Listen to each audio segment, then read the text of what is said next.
just do a crude simulation? Mr. Chair, Hindi, meron na kayo? on that wala pa po. But Yeah, that is the whole problem. Initial reaction lang sa presentation ng DOF. Kasi kanina sinabi mo yung mga figures ng ASEAN. Pero alam mo ba na ang per kilowatt hour ng electricity sa Indonesia is 91 US cents. Sa Malaysia, 50 US cents. Sa Thailand, 12 or 13 cents US.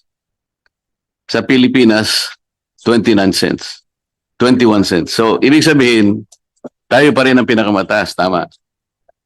Okay. Sa Indonesia, sinasubsidize nila ang electricity. Ang subsidy nila is 11.1 billion pesos. Sa Malaysia, 2.8 billion pesos. Sa Thailand, 1.8 billion pesos. Sa Pilipinas, magkano? Can you tell us? It's practically zero. Tama. So, do not begin by comparing with this. Kasi ang pinag-uusapan natin, tayo pa rin ang pinakamataas ang elektrisidad dito sa Asia. And that runs counter to the very objective of EPIRA. Hindi ba sabi ng EPIRA? Section 2, the Declaration of Objectives. Ano sabi?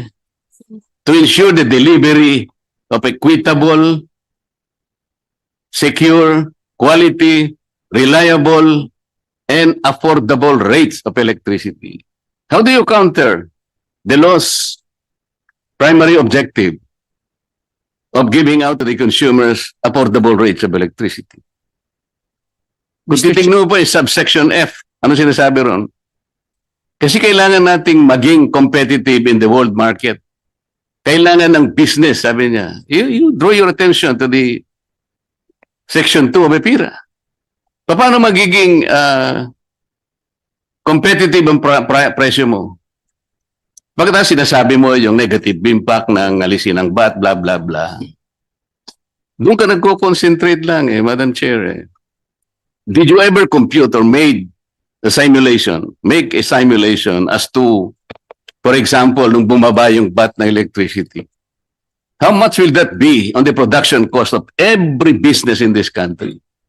Have you resorted just to a crude simulation? Mr. Chair, Hindi, meron na kayo? on that wala pa po. But Yeah, that is the whole problem because you present to us only one side of the issue. What if I tell you na kahit na hindi ako economist na katulad mo, I am in a position to present to you a simulation? Kasi dapat yun ang tingnan ninyo. How much it is for the business sector? Imagine mo, for example, a company which production cost is something like 50% or 60%. Halimbawa, Madam Chair, yung gumagawa ng yelo, ang kailangan, ang production cost niya is 70%. Sabihin mo sa kanya, ibababa na alisin natin ng 12% VAT. Gaano, Madam Chair, ang iikot ng ekonomiya mo? Wala kayong simulation dati. Tingnan mo ang nangyari, Madam Chair. First quarter growth ng ating bansa is 2.8%. This is the lowest in the entire history of this country. Hindi nyo napapagalaw kung ano, paano gagalaw ang economic engine. Kaya tayo nag-iisip lahat sana ng paraan You have not even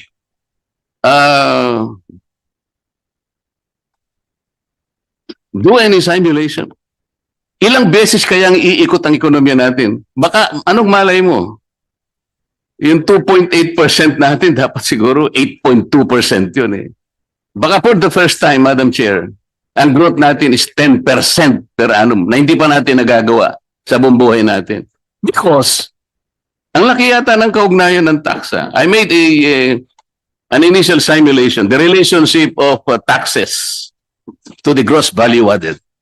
And the relation of taxes, meron siyang direct correlation with export pa. I'm not finished with my simulation, but initially, kailangan nating mag-experiment At saka yung mawawala sa atin, ang estimate ko is about 150 billion pesos. Saan natin kukunin? I have ways to do this. In proper time, I will show you how. Thank you, Madam Chair.